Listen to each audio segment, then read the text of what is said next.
Ahí está. Y ahí los dejo pasar. Bueno, buenos días.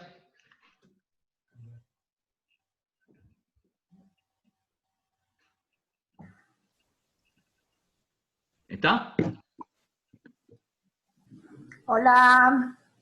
¿Qué tal? Buen día. Hola, buenos días. Buenos días para todos. Bueno, ahora están entrando todos los que son invitados. Brenner, Williams de Chile, Alicia Hola, Bugalo. ¿qué tal? Buenos días. Buen día a todos. Buen día. Bueno, ya podemos empezar. Bueno, buenos días para todos. Un gusto que nos acompañen hoy en la presentación del libro de Ecoepisteme.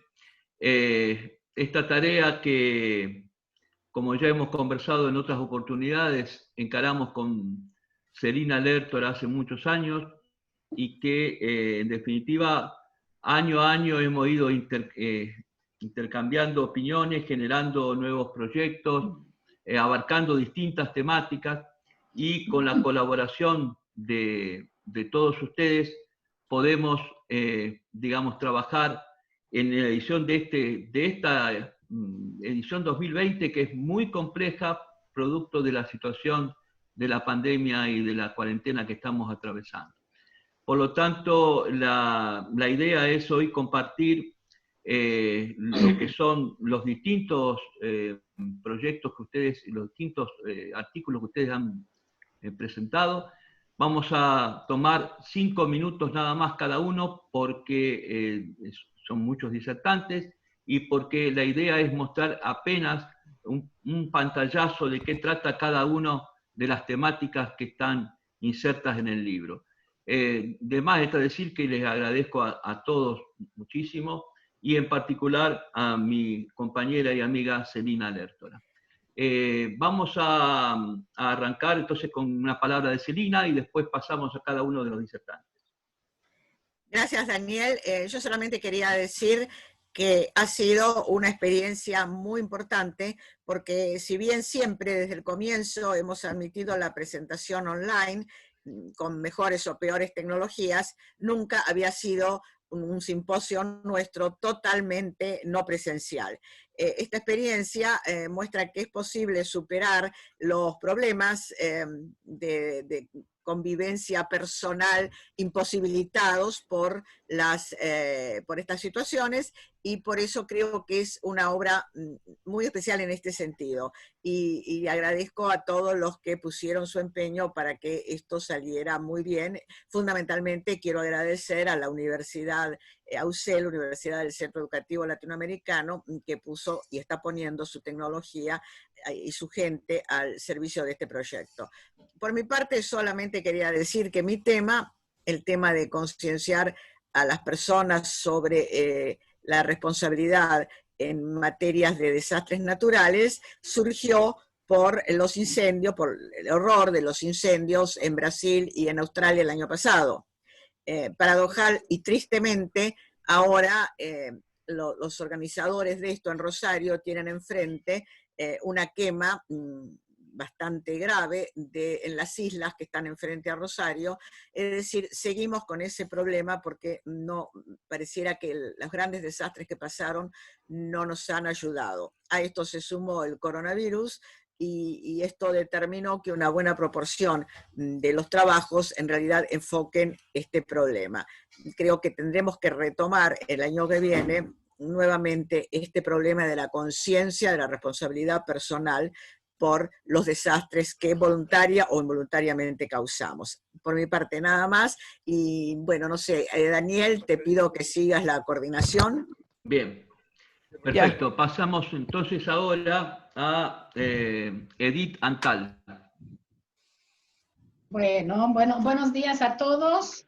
Me da mucho gusto ver todos ustedes de nuevo. Bueno, pues voy a hacer un pequeño, no tanto resumen, un poco del sentido de mi trabajo y el mensaje que ha querido dejar, y desde esta fecha incluso que lo escribimos ha sucedido. Como saben ustedes, es sobre la relación de la pandemia de coronavirus con el cambio climático, digamos, como desastre natural, pero natural causado por el hombre, entonces por la actividad humana. Este virus tiene las características que propagarse rapidísimamente, con mucha facilidad, en un momento en que el mundo, digamos, está viviendo un periodo de globalización en su fase madurada. ¿Se escucha bien? Sí, En sí, se escucha su bien. fase madurada, y al mismo tiempo, desde el punto de vista, digamos, de la política internacional, muchos de los estados reaccionan ante este proceso de globalización con nacionalismos, instintos y tendencias de aislacionismo. Y al mismo tiempo se presenta o aparece este virus en un momento cuando el tema del cambio climático realmente está en un punto crítico, en un punto muy difícil para el mundo. Entonces, yo creo que de ahí, ubicado el problema en este nivel, podemos decir que, como un poco la conclusión de mi trabajo, es que, bueno, ciertamente hay que aprovechar la naturaleza, pero con mesura, digamos, a través de la actividad humana, la actividad económica que tenemos en el mundo. No queremos regresar a vivir en las cuevas, pero hay que medirse, ¿verdad? Entonces, con mesura. Y reconocer que el hombre finalmente no puede controlar todo. Por eso hay que reconocer los límites de alguna manera, ¿no?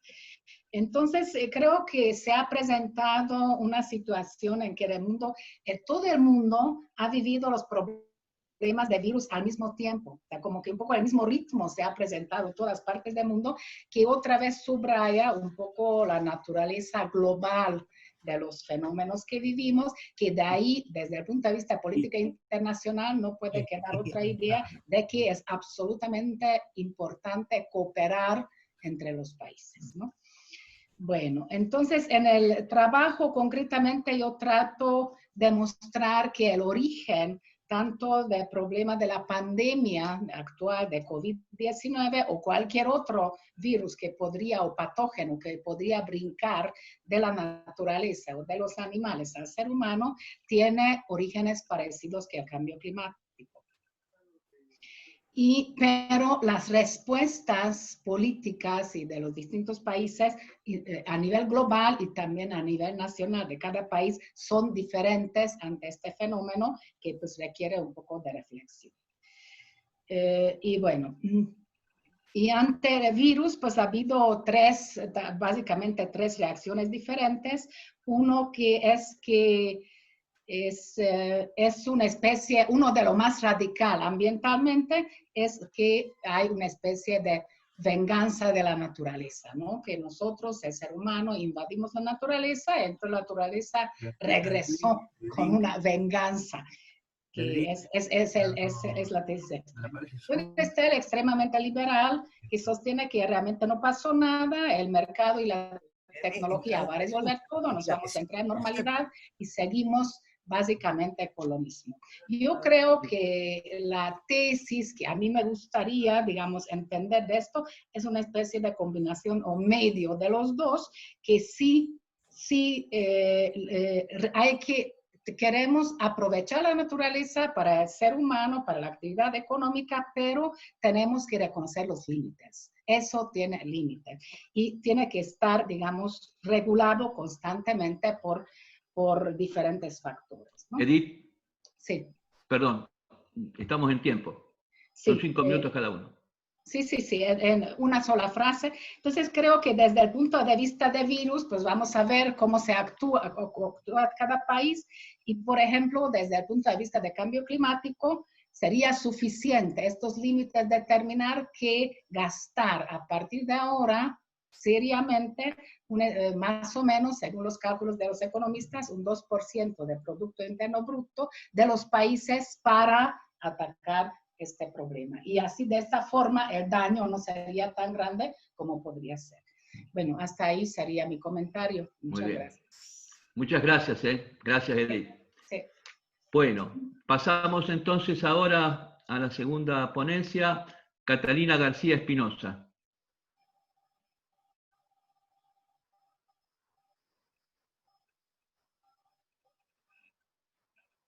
Catalina. Catalina está sin audio y sin video. Ah, sí, ya. A ver, reinicio el audio, ¿ya? Sí, por favor. Bien, ¿cómo? Ahí se te escucha. ¿Sí me escuchan? Sí, sí. Bueno, muy bien. García está hablando, bien. Muy bien. Bueno, entonces quiero decir que me parece muy pertinente la publicación y solo quiero comentar respecto a mi trabajo que esta cuestión del corredor transísmico está profundamente relacionada con el problema central de las relaciones entre los seres humanos y lo que llamamos medio ambiente o naturaleza. ¿Por qué? Porque se trata de una de las regiones más biodiversas y bioculturales de México y del continente. Estamos hablando de la franja más estrecha entre los océanos Pacífico y Atlántico de todo el continente americano. Eso hace condiciona una diversidad biológica y biocultural, como dice Carboek, de enorme importancia. En esta condición es determinante todo lo que se haga en esa región. Y a decir de las organizaciones de los pueblos originarios, no es que un poco a la manera en que lo dice Edith, no es que se opongan tajantemente y absolutamente a ningún proyecto de desarrollo económico, etcétera, pero tiene que ser consultados y las condiciones bioculturales deben ser respetadas. Esto es una idea mucho más pertinente cuanto que se han agudizado las condiciones de vida a partir de la pandemia. Dice Boaventura de Santos que no hay vuelta atrás, que si no modificamos radicalmente las relaciones que tenemos con lo que llamamos naturaleza, así como hay esta pandemia, habrá otras y otros problemas más. Creo que cuando Celina recuerda los incendios en Australia, que fue, digamos que el principio de toda esta larga ya temporada de desastres que llamamos naturales, pero que son provocados por el hombre, en efecto, estamos frente a una catástrofe ambiental de proporciones inéditas en la historia. Y esto nos obliga a repensar todo el modelo. Esto es lo que Boaventura dice en su nuevo libro, La cruel pedagogía del virus se llama, y en efecto hay mucho que aprender, porque, por ejemplo, y en relación a mi trabajo, decía, esta es la franja más corta entre los dos océanos, evidentemente las condiciones de humedad, de condiciones de vida de toda índole son extremadamente favorables, y esto hay que apreciarlo en un momento en el cual en el planeta 1/3 de la población mundial, según la UNESCO en sus publicaciones recientes respecto a la pandemia, 1/3 de la población mundial no tiene agua. Entonces, tendremos que preguntarnos si vale la pena seguir contaminando las fuentes de agua o hacer proyectos como este del corredor transísmico, que evidentemente van a alterar la relación de todos los seres vivos con los cuerpos de agua, tanto internos como marítimos. Y entonces, ¿para qué desforestar? ¿Para qué invadir los ámbitos de otras especies animales distintas a las del hombre? ¿En qué condiciones puede haber proyectos económicos de este tipo? Porque lo que está en juego definitivamente es abandonar el antropocentrismo, seguir pensando esta idea absurda de que el hombre tiene derecho a disponer de todo lo que hay en el planeta. Y esto me recuerda a lo que dice Leonardo Boff. Dice, este tipo de proyecciones económicas está basada en dos infinitos ilusorios, el del crecimiento y el de los recursos. Ninguno de esos es infinito. Y y más bien tenemos que buscar una salida. Las salidas, por ejemplo, están en el trabajo que se nos hace ver sobre el Parque Nacional de Santa Rosa de Costa Rica, y bueno, muchos otros que puede haber en este sentido, Sí, que sí, no me podemos seguir en instalé, este camino. pero sin esta imagen, ¿eh? Sí, eso veo, pero no sé cómo hacerlo. Pero bueno, si me escucharon, pues Sí, está bien. Creo que ya se terminó mi tiempo. sí, se terminó el Entonces, tiempo, sí.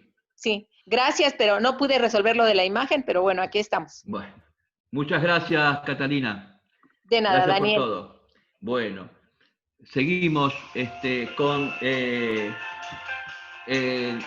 Alejandro Ábalos Rogel, de México.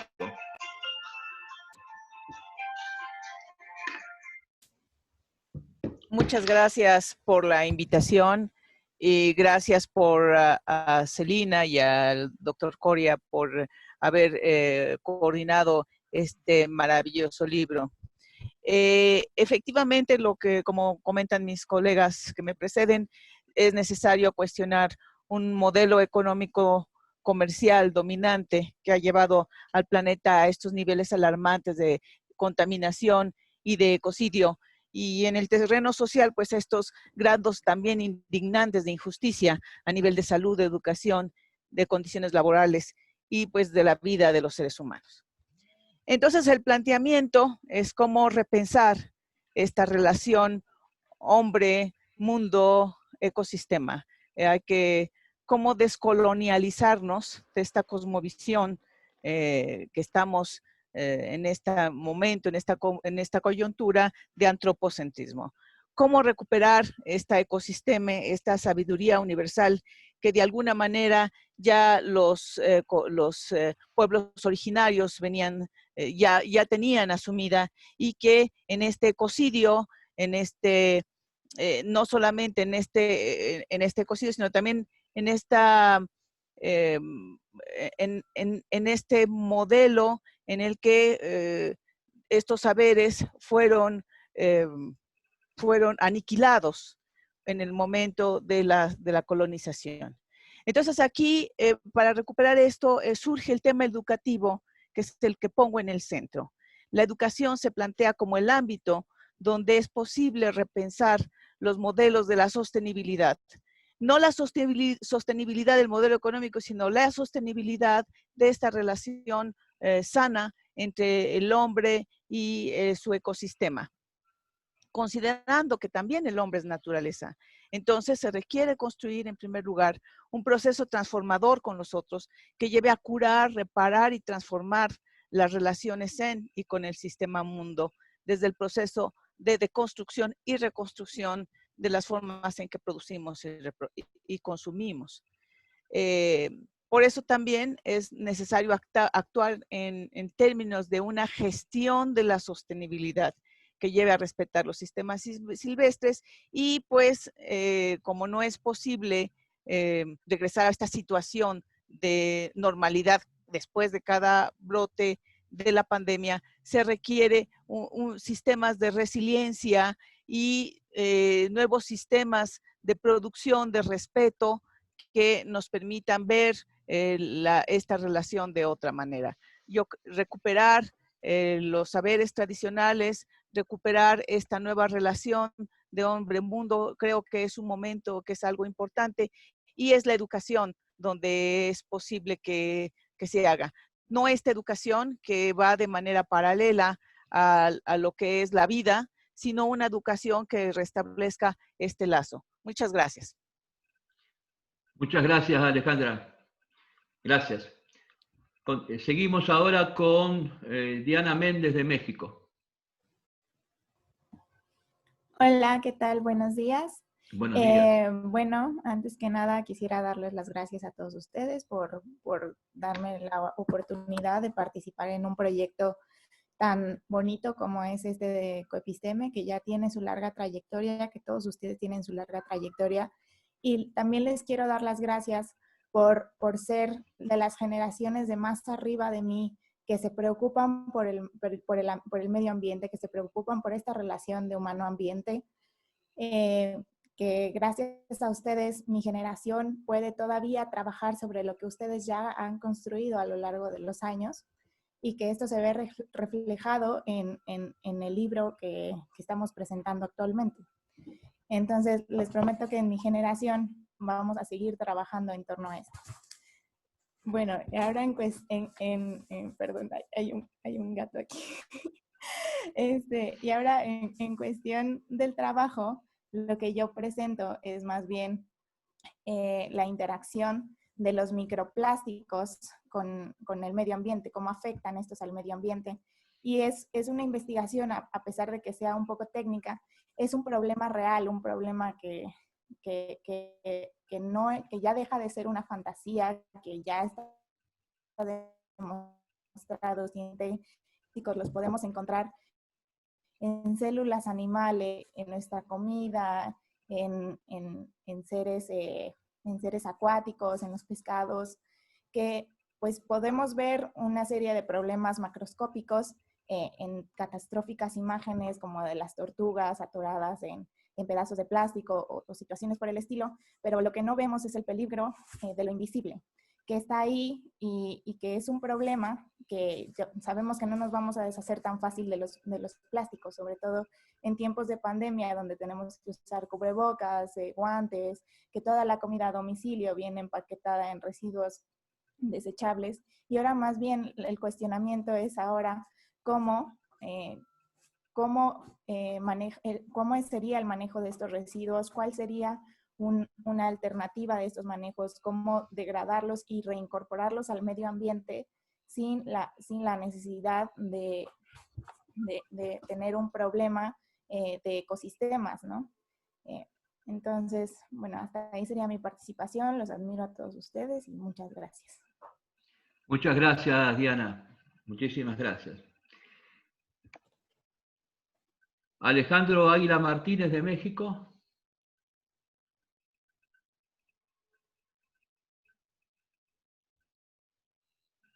¿No está?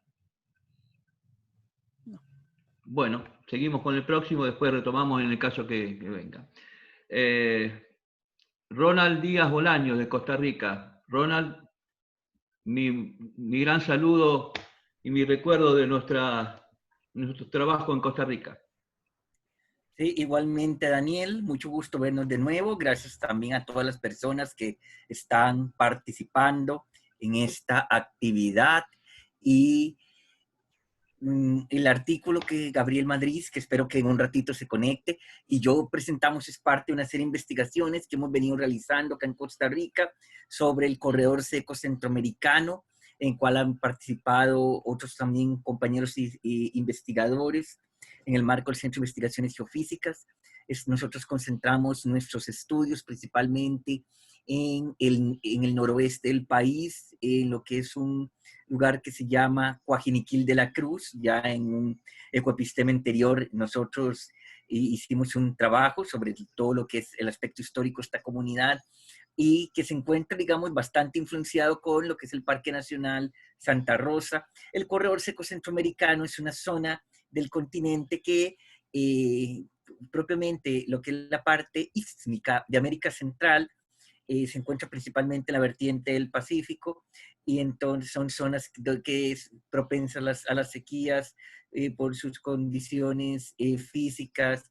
Sobre todo predominan las temperaturas altas, también lo que son condiciones de vegetación que se adapta a una estación seca que puede prolongarse entre 3 a 6 meses, donde las lluvias son bastante escasas, y que aún así, como esta zona históricamente fue objeto de desarrollo ganadero, mucho ese bosque original, ese bosque tropical seco se encuentra bastante degradado.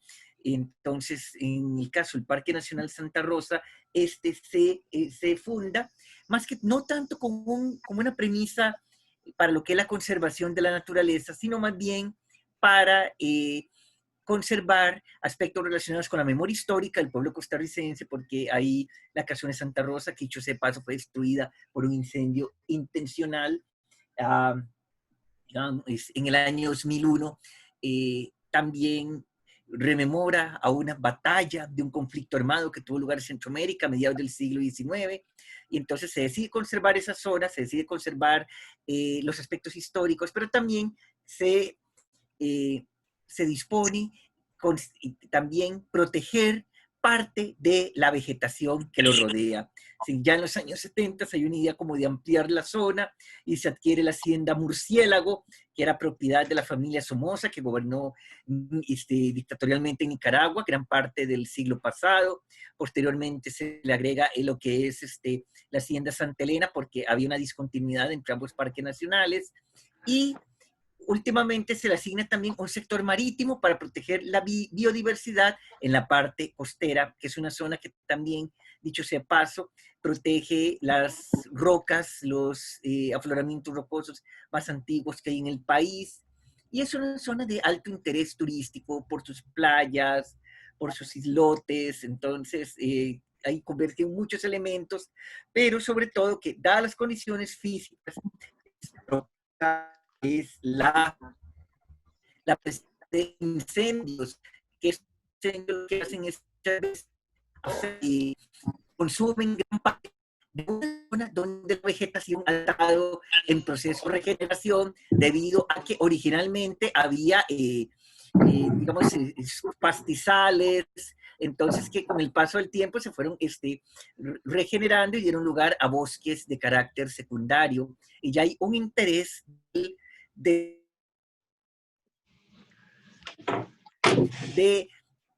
establecer medidas para proteger ese bosque que, como se les indicó, ha sido bastante degradado, y que es precisamente el aspecto de investigación que Gabriel también abordó para el artículo. Bien. Sí. Continuamos entonces con Gabriel Madrid. Buenos días. Buenos días. Buenos días. Bien, hemos estudiado tanto la cultura agroecológica, la geomorfológica también, ese factor antrópico para las igniciones de incendios dentro del parque. Pues hemos encontrado que en las últimas 2 décadas, sobre todo, se han privilegiado igniciones provocadas muy cercanas de poblaciones humanas, de tal forma que estamos en este año celebrando una reducción en esa pues, emergencia estacional de los incendios forestales. Y bueno, en el caso de el artículo, pues realiza un balance de todos estos factores, también los geofísicos, aunados a los geomorfológicos, la estructura agroecológica que ya nos comentaba Ronald, que básicamente ha mostrado pues una gran degradación de estos suelos y una gran vulnerabilidad, sobre todo los cercanos a las poblaciones humanas, que son bastante limitadas, pero sí vemos que aumenta pues la dispersión de los incendios forestales y también de los pues de la extensión de terrenos y de también estructuras, infraestructuras quemadas por estas emergencias.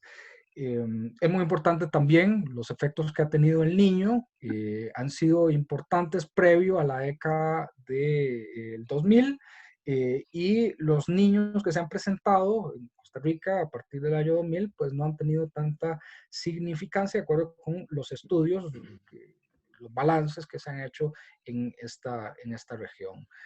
Los invito a todos y agradezco además la oportunidad de nosotros proponer este ejemplo, el Parque Nacional Santa Rosa, cuya gestión pues es un baluarte, en el caso costarricense, y el modelo de atención a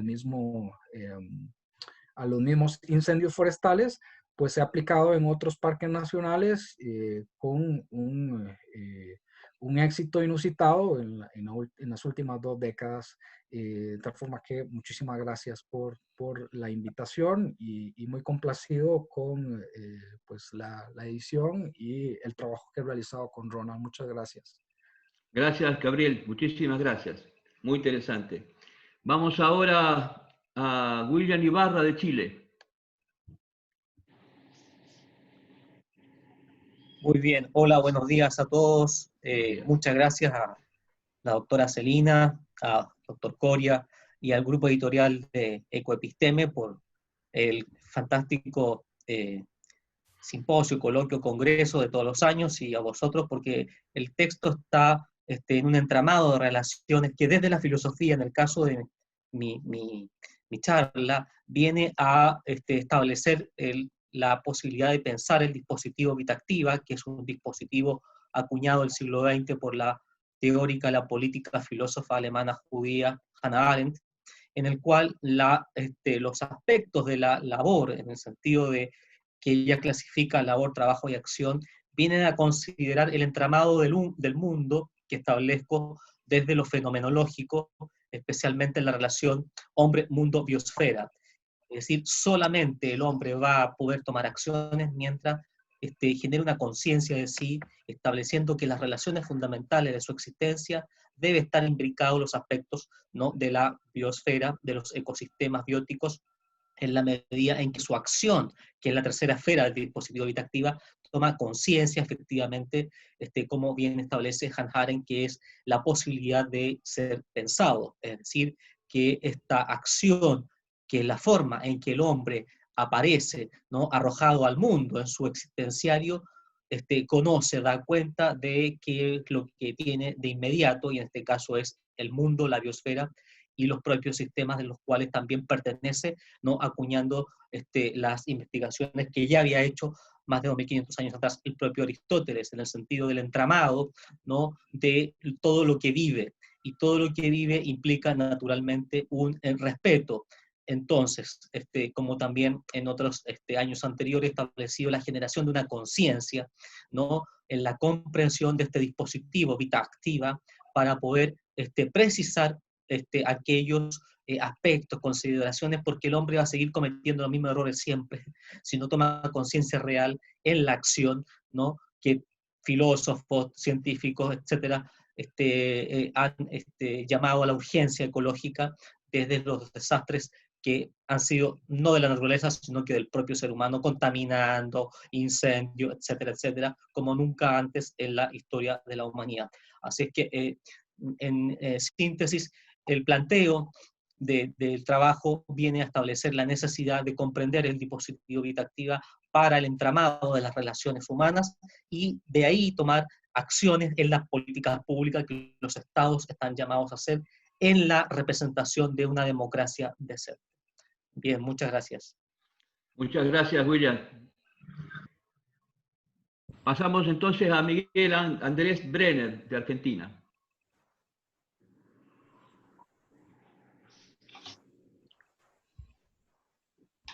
Me siento más libre para hacer una serie de comentarios a partir del texto publicado.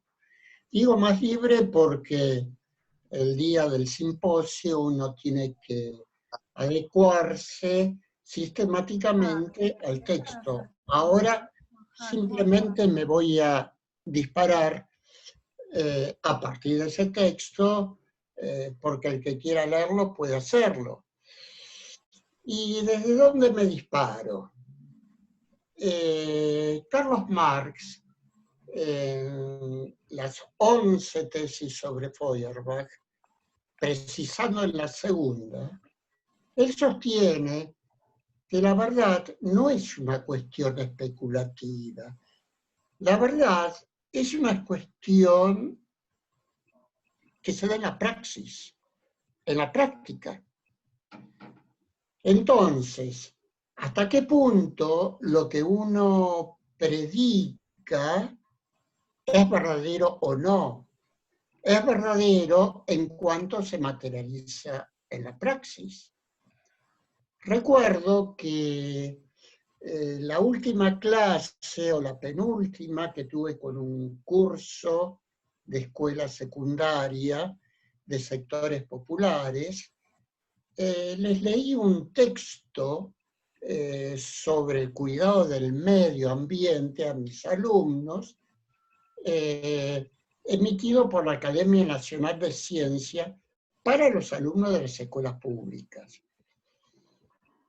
Y les di un pequeño trabajo práctico.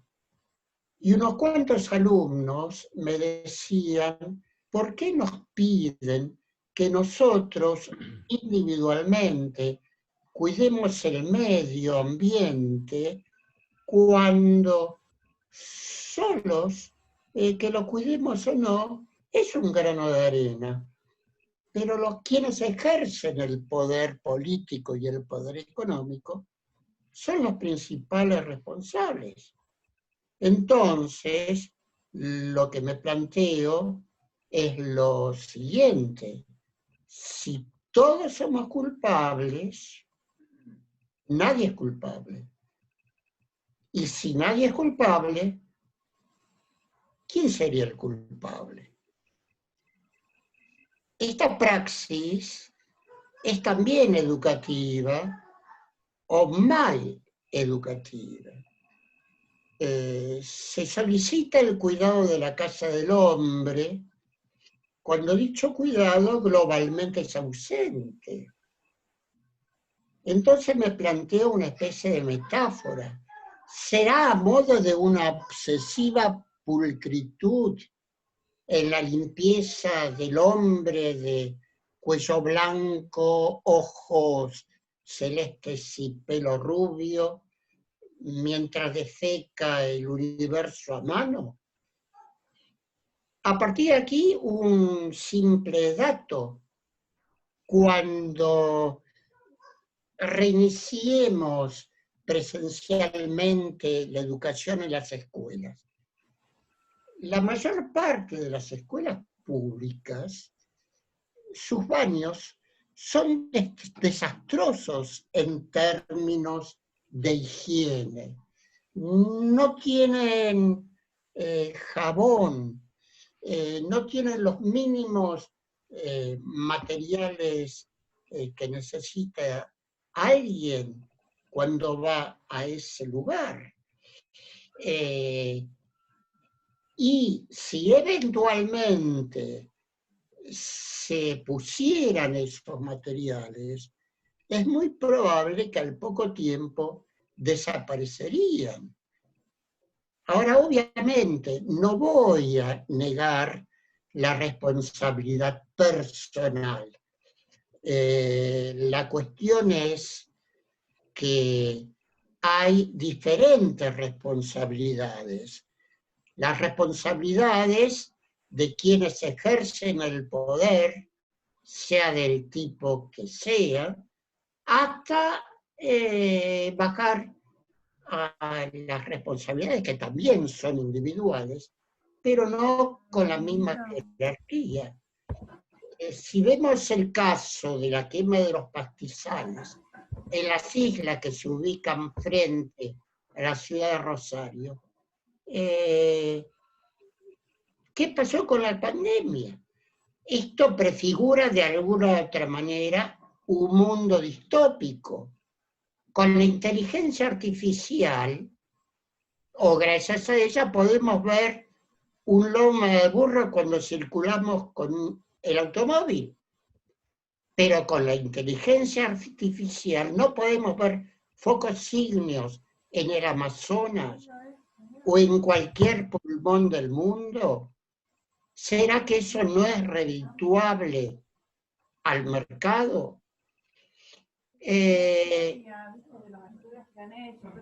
Otro ejemplo, si nos fijamos en la ciudad de Buenos Aires, ¿quién no estaría contento por el evento arquitectónico y necesario que facilita la circulación en la ciudad del Metrobús?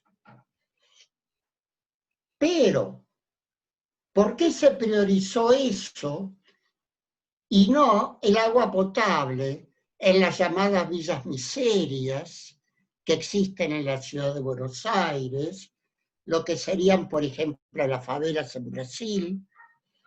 Y negar el agua es un crimen. El 29% de los habitantes de las villas en la ciudad de Buenos Aires tienen el COVID-19. ¿No será eso una especie de racismo y de xenofobia? Y recuerdo al comerciante que no pudo abrir sus negocios o su negocio en una zona muy paqueta de la ciudad de Buenos Aires y que se queja por la cuarentena. Esto se vio en los medios públicos en el día de ayer. Y con razón se queja por la cuarentena, que no puede abrir el negocio, o que recién lo abrió y no tiene clientes o tiene pocos clientes. Eso me hace recordar a los docentes en la sala de profesores o en la sala de maestros, que vivimos quejándonos acerca de las condiciones en las que trabajamos, pero no hacemos nada más que quejarnos. Perdón, Andrés, el tiempo. Sí. Y finalizo. Esto me hace recordar aquello que dice el Martín Fierro, obra de José Hernández: los hermanos sean unidos porque si no los devoran los de afuera. Pero eso ese término unidos tiene que materializarse en la práctica, y en la práctica mediante organizaciones. El problema se da cuando esas organizaciones son cooptadas por el poder, y el poder, lamentablemente, salvo excepciones, se asocia a la corrupción. Pero si estamos aquí en Ecoepisteme es porque tenemos esperanza. Y esa esperanza es activa. Si no, no estaríamos aquí. Muchas gracias. Gracias a usted. Seguimos entonces ahora con Alicia Bugallo, de Argentina.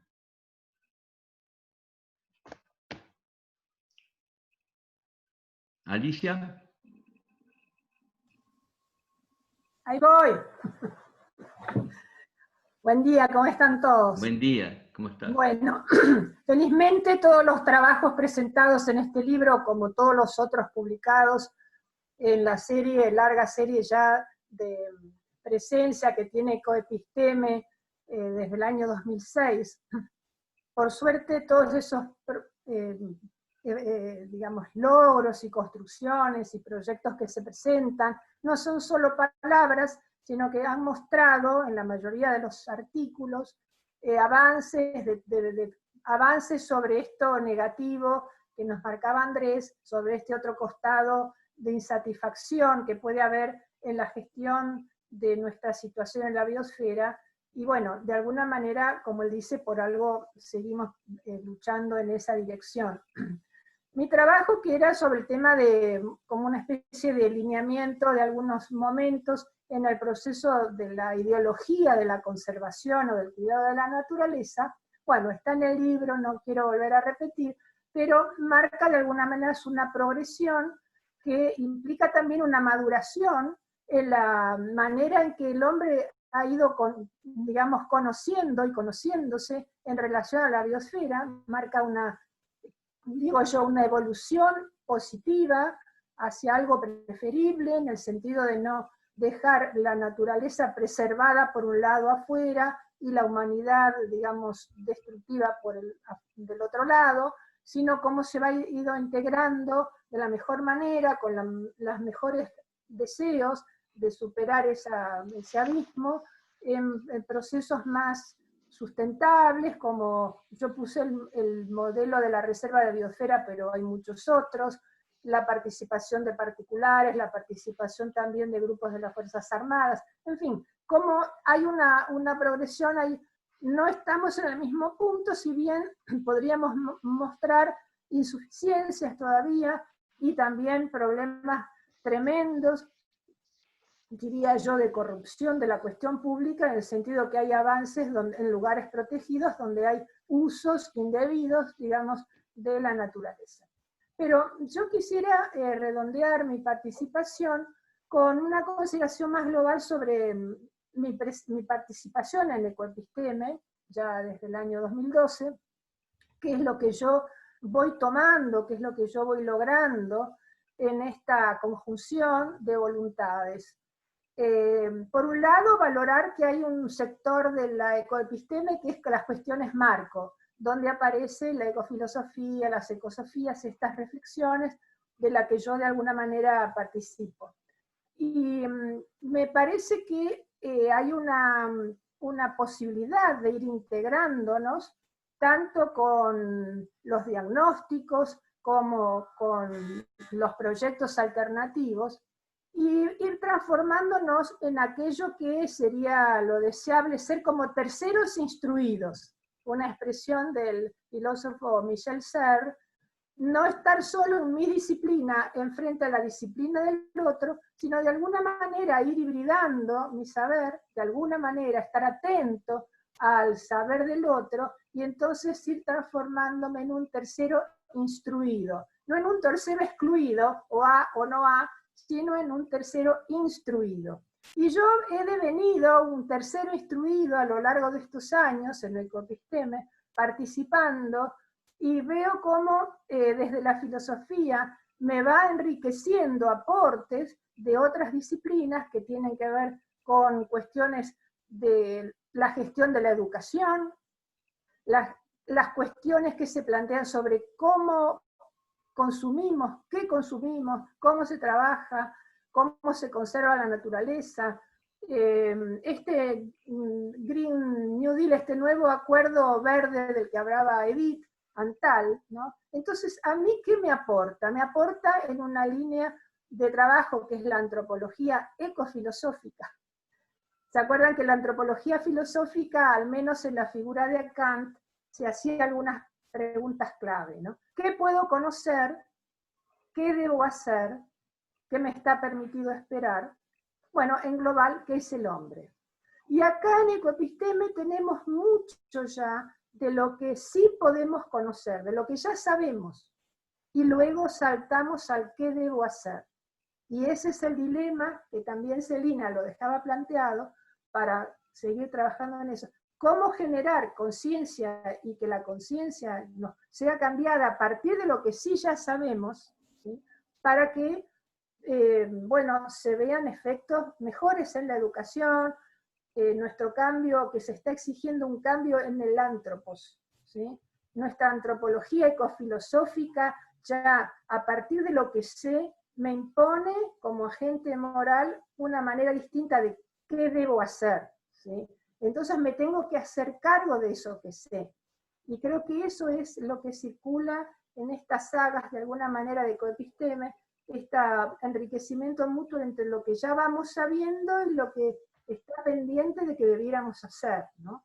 Este eje un poco de antropología ecofilosófica, bueno, ese sería de alguna manera lo que yo me llevo, digamos, cada año, y que creo que es como una apuesta para la próxima, dejar planteado un poco de los filósofos, los científicos, los biólogos, los economistas, los gestores, los docentes, todos de alguna manera nos vamos enriqueciendo en esta tercera cultura. Ustedes saben que en filosofía ambiental toda esta problemática se llama humanidades ambientales hoy en día, que incluye las ecosofías, la ecología social, el ecofeminismo, el land art, o el arte de la tierra, digamos, en fin, todo esto ya es humanidades ambientales, ¿sí? Ya no es mi disciplina de las ciencias blandas frente a las disciplinas de las ciencias duras, sino que va conformando justamente el colchón, la cuna de esta antropología ecofilosófica que estamos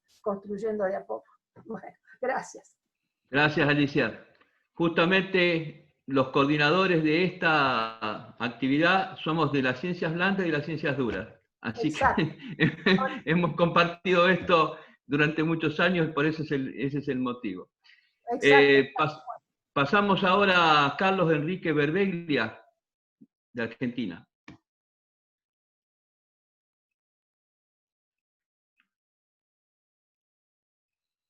Carlos.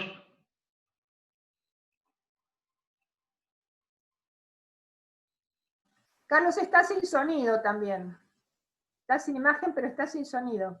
Sí. No sé si... Bueno, pasamos al próximo, a lo mejor lo podemos recuperar. Josefina Reñasco, de Argentina.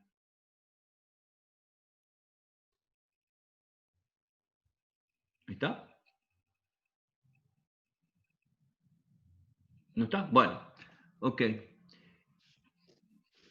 Habíamos salteado antes a Alejandro Águila Martínez, que no se podía conectar, no sé si ahora está. No. No, ok. Bueno, entonces me toca a mí porque creo que soy el último. El trabajo mío en Ecoepisteme, en esta oportunidad, es sobre lo que es la educación para el desarrollo sostenible y dentro de ese contexto, muy brevemente, mi artículo habla sobre la cuestión de qué definición tenemos de desarrollo sostenible, porque hay más de una y las discusiones son permanentes, entre otras cuestiones vinculadas con que si es posible que haya un desarrollo sostenible, partiendo de que ambos términos parecen ser contradictorios.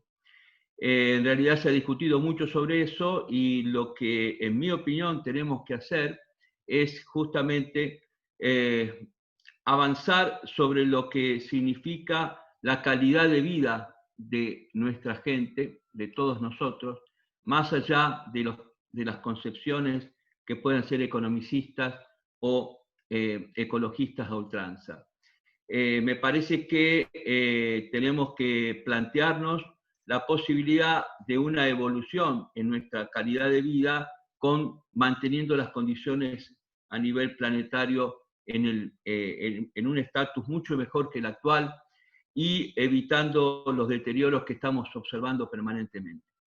Desde esa perspectiva, la universidad tiene mucho para trabajar en general, con todos los programas que se puedan generar de cursos de carreras de grado, de posgrado, actividades en campo, y en particular en la universidad donde yo me desempeño, en UCEL, tiene muchos programas basados en el cuidado del medio ambiente, pero planteándolo desde una perspectiva de una evolución con cuidado del ambiente en general. Nosotros trabajamos mucho con los ODS y en esa perspectiva de cada uno de esos 17 ODS hemos trabajado uno por uno y lo seguimos haciendo.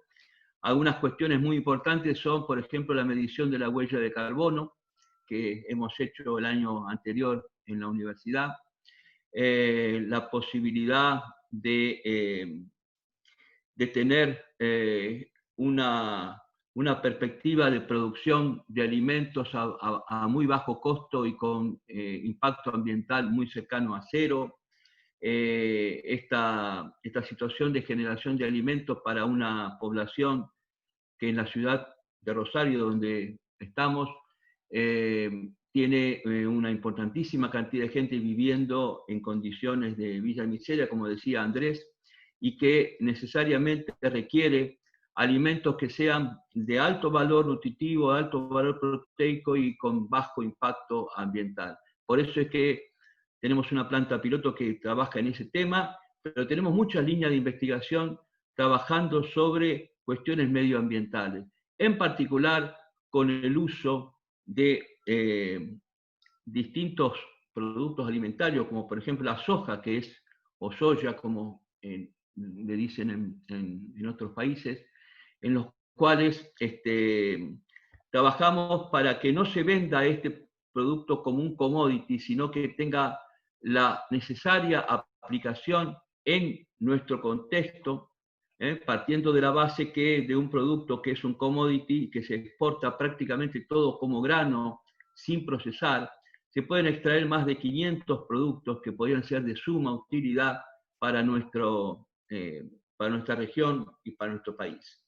En definitiva, tenemos que propender como universidad no solamente a la capacitación, que eso está dado ya por nuestras carreras o diplomaturas, tenemos que también salir al campo a mostrar qué podemos hacer para mejorar, porque está claro que los diagnósticos existen, está claro que en nuestra provincia de Santa Fe existe una gran cantidad, por ejemplo, de generación de energías renovables, pero la implementación hoy por hoy de este tipo de cuestiones está basada no solamente en aspectos de orden de conocimiento o aspectos técnicos, sino que la dificultad es básicamente económica.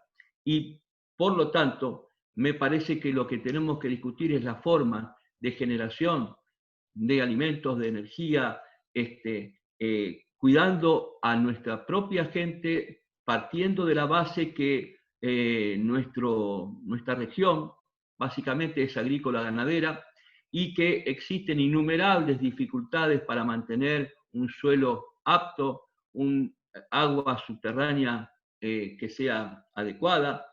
En nuestro país el 60% de la gente consume agua subterránea y la mayor parte de ella hoy está contaminada con agroquímicos, producto del monocultivo de soja, etcétera, etcétera. O sea que tenemos que, desde la universidad, tener una palabra muy clara, estar presente en los medios de comunicación y poder mostrar que hay otro desarrollo que sea posible, pero un desarrollo con un mantenimiento del ambiente y con una perspectiva de mejora de la calidad que ese ambiente hoy tiene, por lo menos en el ámbito que nos toca actuar. Por supuesto que esto también se formaliza a través de redes universitarias en las cuales participamos y que están todas con el mismo objetivo, cubriendo distintas zonas de la región y por supuesto también con capacitación a nivel de grado y posgrado para que la gente que está preparada es la que mejor puede actuar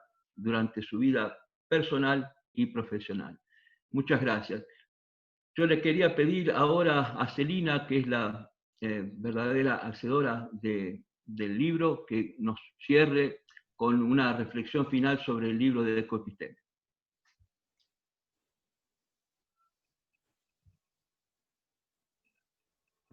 Micrófono.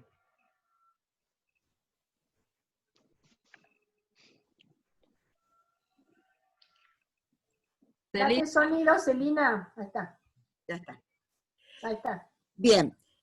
Gracias a todos los que han participado. Quería decirles que el doctor Carlos Berbeglia, que ha tenido un problema de sonido por teléfono, me acaba de mandar un mensaje de salutación a todos, que lo he podido escuchar, pero no termina de estar bien su conexión.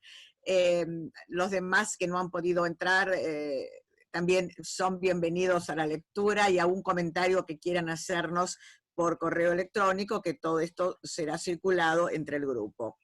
Desde el punto de vista de Ecoepisteme, quiero yo también agradecer, como siempre digo, a las dos colegas mexicanas, Catalina y Edith, porque gracias a ellas se ha logrado armar un grupo que ha trascendido las fronteras de Argentina, Uruguay y Chile, que era el grupo inicial de nuestra región. Por supuesto a Ronald y a los costarricenses, y lamento que en este año no ha podido participar nuestra colega de Haití, porque la situación en Haití es muy seria, y que ya desde el año pasado no han podido participar los venezolanos por razones que son de todos conocidos. Esperemos que en los próximos años esto se pueda revertir. Mi objetivo, y creo que lo compartimos con Daniel, es tratar de motivar a otros investigadores de los países que no están representados todavía en Ecoepisteme, porque vemos todos que estas comparaciones entre los estudios y las situaciones de los países nos enriquecen muchísimo, teórica y prácticamente. Tendríamos que incorporar a compañeros de Brasil, bueno, de Perú tenemos a Mario Mejía Guamán, que este año no ha podido participar, pero sí en otros. No tenemos de Centroamérica, salvo Costa Rica, no tenemos de Colombia ni de Ecuador. Creo que nuestra tarea en el futuro es incorporar a estas personas y que el año que viene seamos más países representados en Ecoepisteme para enriquecernos todos con estas experiencias y estas reflexiones. Muchas gracias a todos y hasta el año que viene. Bueno, gracias por todo. Gracias. Gracias, muchas gracias. Gracias. Hemos sido absolutamente puntuales.